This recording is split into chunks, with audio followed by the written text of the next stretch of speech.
একটি ছেলে আর একটি মেয়ে যখন রিলেশন করে তখন তারা বলে আমরা দুজনে একাকার হয়ে যাব, দুজনে এক।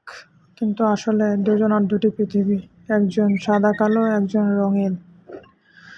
কিছুদিন পর যখন মেয়েটার বিয়ের প্রস্তাব আসে তখন ছেলেটিকে বলে আমাকে বিয়ে করো, বাট ছেলেটির পৃথিবী তো সাদা কালো, তার তো একটা সোনার হরিণ চাকরি নেই। মেয়েটির জীবন তো কালারফুল।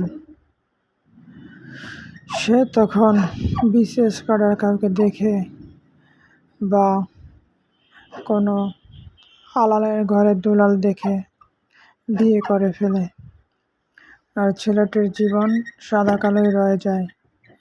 তারপর আস্তে আস্তে ছেলেটি পরিশ্রম করতে শুরু করে, তারপরে তার জীবনও একদিন কালারফুল হয়। তখন তার সাথে আসে নতুন এক সুন্দরী, যাকে বলে জান্নাতের হুর পরী।